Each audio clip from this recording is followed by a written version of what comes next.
جو انہوں نے بڈ کے لیے نوٹیفیکیشن نکالی ہے اس میں ایک چیز لوگوں کو کنفیوز کر رہا ہے جس میں سنتھن پاس لکھا ہے. تو کیونکہ کچھ لوگ سوچتے ہیں کہ شاید یہ روڈ جو ہے ڈائیورٹ کر کے سنتھن ٹاپ سے لیا جا رہا ہے, لیکن ہم آپ سے جاننا چاہیں گے کیونکہ آپ NHIDCL کے کانٹیکٹ میں ہوں گے, یہ روڈ کہاں سے جائے گا؟ بالکل کوئی کنفیوژن نہیں ہے.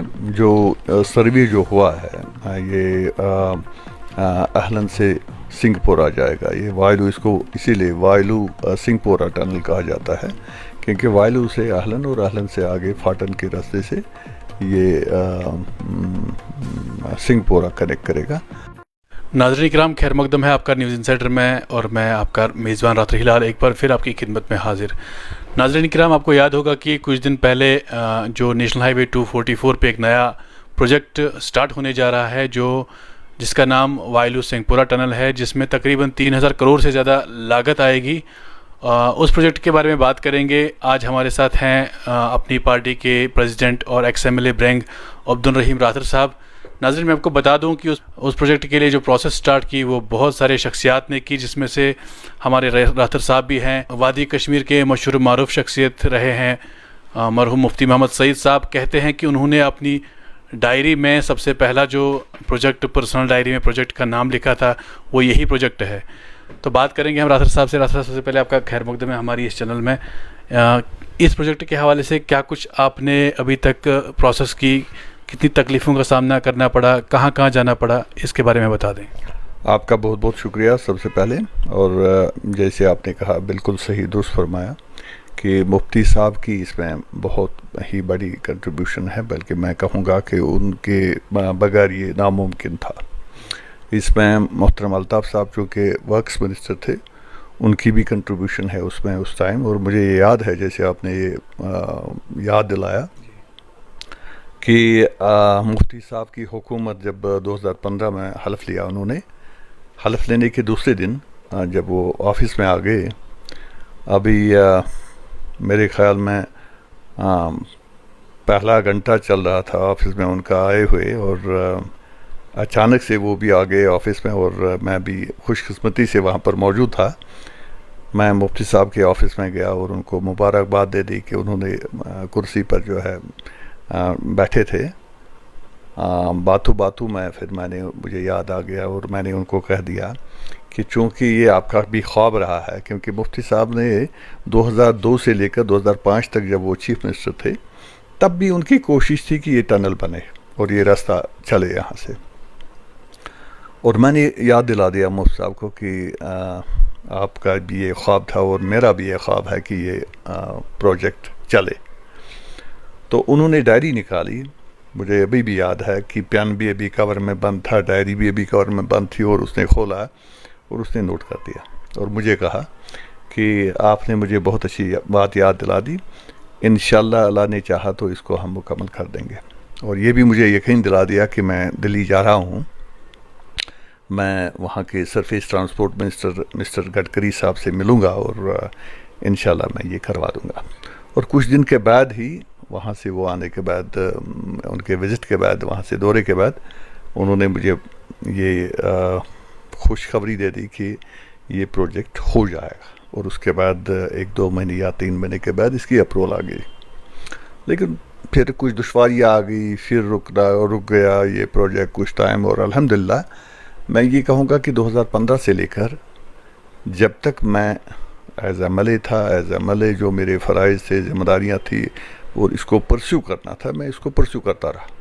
بلکہ میں بتا دوں گا کہ یہ جو آج جس پر کام چل رہا ہے, جو آپ 4 لیننگ دے رہے ہیں, جو آپ ڈونی پاوا سے بائی پاس دیکھ رہے ہیں ال سٹاپ تک وغیرہ, یہ اس میں ناچیز کا بڑا کنٹریبیوشن ہے. میں فریکوینٹلی میٹنگز لیا کرتا تھا NHLDCL والوں کے ساتھ, اور تب جا کے یہ کسی مرحلے پر پہنچ گیا. اور مجھے یاد ہے کہ 2018 میں اس کے ٹینڈرز ہو گئے, پھر پروجیکٹ رپورٹ کے لیے, پروجیکٹائزیشن کے لیے. اور پروجیکٹ مکمل ہونے کے بعد اب یہ بدقسمتی تھی ہماری کہ 2018 سے لے کر آج تک 2022 تک 4 سال یہ رکا پڑا تھا. الحمدللہ میں کہتا ہوں کہ دیر آئے درست آئے, اللہ تعالیٰ کی مہربانی ہے کہ آپ یہ پروجیکٹ بالکل شروع ہونے والا ہے. ٹینڈر ہو چکے ہیں، ٹینڈر انہوں نے انوائٹ کیے ہیں، اور کسی نہ کسی فرم کو یہ الاٹ ہو جائیں گے اور کام شروع ہو جائے گا. اور امید ہے مجھے کہ یہ 5 سال کا وقت انہوں نے دیا ہے، کیونکہ ٹنل کی کافی ڈسٹنس ہے، 10.5 کلومیٹر کی ٹنل ہے اور 2 ٹنلیں بننی ہیں. ٹائم تو لگنا ہے، لیکن میں یہ کہہ دوں گا کہ اس کے بڑے فائدے ہیں، بہت سارے فائدے ہیں. سب سے زیادہ فائدہ جو ملے گا وہ چناب ویلی کے لوگوں اور ڈسٹرکٹ اننت ناگ کے ہمارے لوگوں کو ملے گا، کیونکہ ان 2 ریجنز کو ایک کنیکٹیوٹی ملے گی.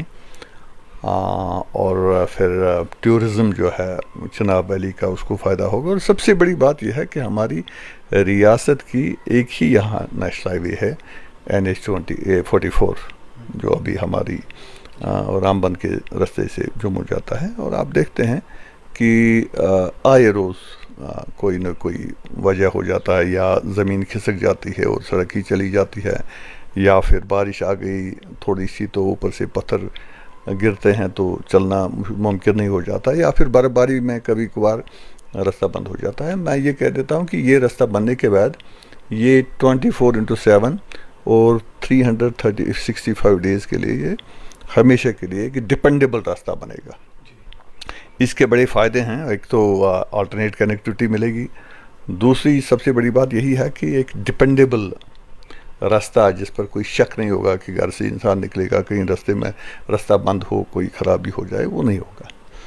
الحمدللہ مجھے آج خوشی ہے کہ ہم اس مرحلے پہ آ گئے ہیں کہ جب ہم دیکھیں گے کہ یہ خواب شرمندہ تعبیر ہوگا، اور ہمارے کوکرناگ کے راستے سے لوگوں کا آنا جانا، چاہے جموں جانا ہو، دلی جانا ہو، یا ملک کے دوسرے حصوں میں جانا ہو، یہ اس راستے کا بڑا فائدہ ہوگا. اور بڑی بات یہ ہے کہ ابھی ہم دیکھ رہے ہیں کہ جو 4 لیننگ کا کام چل رہا ہے، شکر ہے، مجھے امید ہے کہ اس سال کے آخر تک وہ مکمل ہو جائے گا.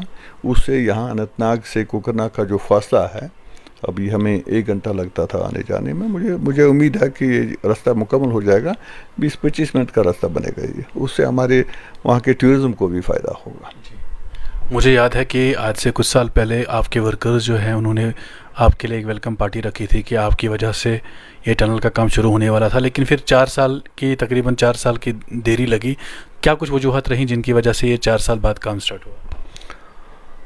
یہ تو گورنمنٹ آف انڈیا کی منسٹری کی بھی اپنی کچھ دشواریاں ہو سکتی ہیں، اور پھر بڑی بات ہے کہ اتنا پیسہ، جیسے آپ نے کہہ دیا کہ 3,300 کچھ کروڑ روپیہ، اتنا پیسہ خرچ ہونا ہے، اتنا ارینجمنٹ ہو جانا.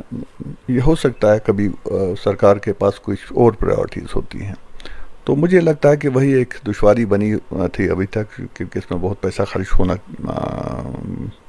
ہونا تھا. اس وجہ سے شاید ہو سکتا ہے انہوں نے پینڈنگ رکھا ہو. الحمدللہ دیر آئے درست آئے. جو انہوں نے بڈ کے لیے نوٹیفیکیشن نکالی ہے اس میں ایک چیز لوگوں کو کنفیوز کر رہا ہے، جس میں سنتھن پاس لکھا ہے. تو کیونکہ کچھ لوگ سوچتے ہیں کہ شاید یہ روڈ جو ہے ڈائیورٹ کر کے سنتھن ٹاپ سے لیا جا رہا ہے، لیکن ہم آپ سے جاننا چاہیں گے، کیونکہ آپ NHIDCL کے کانٹیکٹ میں ہوں گے، یہ روٹ کہاں سے جائے گا؟ بالکل کوئی کنفیوژن نہیں ہے. جو سروے جو ہوا ہے، یہ اہلن سے سنگھ پورہ جائے گا. یہ وائلو، اس کو اسی لیے وائلو سنگھ پورہ ٹنل کہا جاتا ہے، کیونکہ وائلو سے اہلن اور اہلن سے آگے فاٹن کے راستے سے یہ سنگھ پورہ کنیکٹ کرے گا. یہ کنفیوژن میں سب کو کہہ دیتا ہوں کہ اس میں کوئی کنفیوژن کی بات نہیں ہے. اس میں بہت مرحلے ہو چکے ہیں ابھی تک. اس میں کافی تیاریاں لگی، اس میں 5 سال 6 سال لگے ہیں اس کو پروجیکٹ کو بنانے میں. پھر اس میں یہ جو DPR کے لیے انہوں نے الگ سے ٹینڈر نکالا تھا. یہ کوئی معمولی بات نہیں ہوتی ہے کہ ایک جگہ سروے ہوا ہے، اس میں کافی محنت لگی اور اس کو امیجیٹلی شفٹ کریں گے کسی دوسری جگہ. ہاں یہ ہوا کہ جیسے لوگوں کو اعتراض تھا کہ نئی جو الائنمنٹ NHIDCL والوں نے نکالی ہے، اس الائنمنٹ میں ہماری نئی زمین جاتی ہے اور کچھ مکان بھی جاتے ہیں، کچھ بستیوں میں سے جاتا ہے. ہم نے بھی کوشش کی تھی کہ اگر یہ پرانے راستے سے ہی جہاں سے راستہ چل رہا ہے، اگر وہیں سے اس کو کشادہ کیا جاتا ہے، شاید کم زمین کی ضرورت پڑتی. لیکن چونکہ اب انہوں نے اپنی سروے کی ہے اور ان کو لگتا ہے کہ نہیں، جو ہم نے نیا جو اس کو پروجیکٹائزیشن کی ہے اسی راستے سے لے رہے ہیں. مجھے لگتا ہے ہمیں اب اس میں اعتراض نہیں کرنا چاہیے، کیونکہ اگر ہم اعتراض کریں گے تو ٹنل کو بننے میں پھر ٹائم لگے گا. اب جہاں سے انہوں نے اسٹارٹ کیا ہے ہمیں ان کو کوآپریٹ کرنا چاہیے. ہمارا یہ مقصد ہے کہ یہ ٹنل بنے اور یہ راستہ جلد سے جلد مکمل ہو. جاننا چاہیں گے کہ زمینی صورتحال پہ مشینری کا کام کب سے سٹارٹ ہوگا، اور جن لوگوں کی زمین یا جائیداد وغیرہ اس میں ملوث ہوتی ہے تو ان کو معاوضہ کب تک دیا جائے گا؟ دیکھیے جناب، NHIDCL والوں نے یہ ہماری ڈسٹرکٹ ایڈمنسٹریشن کے ساتھ مسئلہ اٹھا لیا ہے، اور لینڈ ایکویشن کا کام، جو میپنگ ہے، جو میجرمنٹس ہیں، وہ سارا کچھ آ چکا ہے. یہ ہمارے ڈسٹرکٹ ایڈمنسٹریشن کو پتہ ہے، جو ہمارے وہاں اس کو آفیسر دیکھتے ہیں ان کو پتہ ہے کہ کتنی زمین جا رہی ہے اور اس کا معاوضہ ہے. اس میں ہم ایک کمیٹی بیٹھتی ہے جو ریٹ فکسیشن کرتا ہے. اس میں یہ جو زمیندار ہیں ان کے نمائندے بھی ہوں گے. مجھے امید ہے کہ انشاءاللہ زمینداروں کو کوئی نقصان نہیں ہو جانا چاہیے، اچھی سے اچھی ریٹ ان کو ملنی چاہیے. ہم بھی اپنی کوشش کریں گے DC صاحب سے مل کے اور تمام جو ذمہ دار ہیں ان سے کہہ کے کہ زمیندار کو نقصان نہیں ہونا چاہیے، اس کو معقول ہو، بلکہ جو مارکیٹ ریٹ ہوگا مارکیٹ ریٹ سے علاوہ ملنا چاہیے. کیونکہ اب قانونی طور بھی ان کو اب ایک تحفظ ہے کہ ان کو کوئی ریٹ میں کوئی کمی محسوس نہیں ہونی چاہیے، اچھی ریٹ ملے گی اور امیجیٹلی ان کا پیسہ ملنا چاہیے. کیونکہ ان کو کوئی دقت نہیں، ان کے پاس پیسہ اویلیبل ہے. جو لینڈ کا کمپنسیشن ہے وہ ملے گا. تو مکانات جو بھی کنسٹرکشنز ہیں، کنسٹرکشن کی باضابطہ اسسمنٹ ہو جائے گی، اس کا جو ویلیو بنے گا وہ بھی ملے گا. اور ہماری کوشش ہوگی جہاں بھی ہمارا اثر و رسوخ چلے گا کہ جلد سے جلد پیسہ لوگوں کے کھاتے میں جائے. چونکہ آپ ایکس MLA برنگ رہ چکے ہیں اور اس سے بھی خاص یہ ہے کہ آپ کو کرناگ کے ہی رہنے والے ہیں، تو آپ کی طرف سے NADS یا NHIDCL یا ایڈمنسٹریشن سے کوئی امپورٹنٹ میسج اس کے ریگارڈنگ؟ میں مشکور ہوں NHIDCL کے آفیسرز کا، کیونکہ وقتاً فوقتاً جو بھی ہم نے ان کو مشورے دیے، تجاویز دے، انہوں نے اس کا خاص نوٹس کیا. تمام آفیسر جو بھی تب سے آج تک رہے ہیں، اور ابھی بھی میں کنٹیکٹ میں ہوں ان سے کبھی کبھار میں بات کرتا رہتا ہوں، پوچھتا رہتا ہوں کہ کہاں کیا ہو رہا ہے. اور باقی تو ہماری یہاں ڈسٹرکٹ ایڈمنسٹریشن، ان سے تو ہمارے پوری توقعات ہیں، وہ پورا کوآپریٹ کریں گے. اور لوگوں سے بھی مجھے یہ توقع ہے کہ لوگ بھی اس میں کوآپریٹ کریں گے. باقی زمین ایکویشن میں یا یہ جو اسٹرکچرز کی کمپنسیشن ہے، اس میں کوئی دقت نہیں ہونی چاہیے. تو بہت بہت شکریہ. تو یہ تھے ہمارے ساتھ عبدالرحیم راتر صاحب، جو ایکس MLA برنگ بھی ہیں اور اپنی پارٹی کے ڈسٹرکٹ پریزیڈنٹ بھی ہیں، اور اس کے علاوہ کوکرناگ کے نیٹو یعنی کہ وہاں کے رہنے والے بھی ہیں. انہوں نے NHIDCL کا بھی شکریہ ادا کیا اور ڈسٹرکٹ ایڈمنسٹریشن سے بھی مانگ کی کہ جو بھی اس پروجیکٹ کے ذریعے سے جو لوگوں کو معاوضہ وغیرہ ملنا چاہیے وہ ان کو بھرپور ملنا چاہیے اور اس طور پہ شروع کیا جائے. تو دیجیے ہمیں اجازت. اللہ نگہبان.